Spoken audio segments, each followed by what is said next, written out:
தெலுங்கானா மாநிலம் மெட்சல் மாவட்டத்தில் மனைவியை துண்டு துண்டாக வெட்டி கொடூரமாக கணவர் கொன்று ஆற்றில் வீசி சென்றிருக்கிறார். இது தொடர்பான முக்கிய செய்தியை பார்த்து வருகிறோம். இது தொடர்பான கூடுதல் தகவல்களை நமது செய்தியாளர் கிரண் வழங்கிட கேட்கலாம்.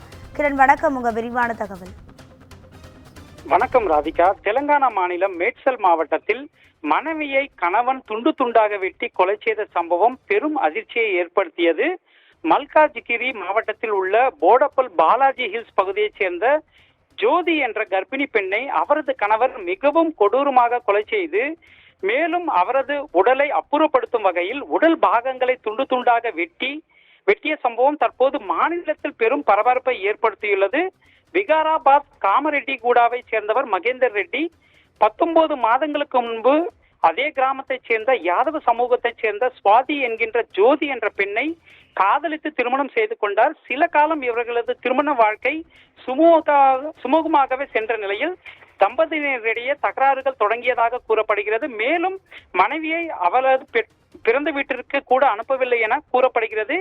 இந்நிலையில் 28 நாட்களுக்கு முன்பு மேட்சல் மல்காஜ்கிரி மாவட்டத்திற்கு வந்து போடப்பல் பகுதியில் உள்ள பாலாஜி ஹில்ஸில் வாடகை வீட்டில் தங்கியிருந்தனர். மேலும் அங்கு மகேந்தர் ரெட்டி கேப் ஓட்டுநராக பணியாற்றி வந்தார்.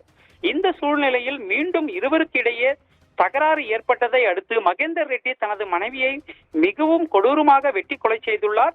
பின்னர் உடல் பாகங்களை துண்டு துண்டாக வெட்டி பிளாஸ்டிக் கவரில் வைத்து சில உடல் பாகங்களை மேடிப்பள்ளி பிரதாப் சிங்காரத்தில் உள்ள மூசி ஆற்றில் வீசியுள்ளார்.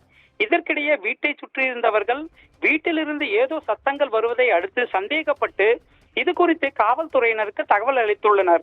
அதன் பேரில் காவல்துறையினர் மகேந்தர் ரெட்டி வீட்டிற்கு வந்து சோதனை செய்த போது பிளாஸ்டிக் கவரில் மூடப்பட்ட மார்பு பகுதி மட்டுமே தற்போது கிடைத்துள்ளது. அதனைத் தொடர்ந்து காவல்துறையினர் உடனடியாக ஜோதி குறித்து விசாரணை மேற்கொண்ட போது அவர் கர்ப்பிணியாக இருந்ததாக உள்ளூர் மக்களிடம் தெரிய வந்தது.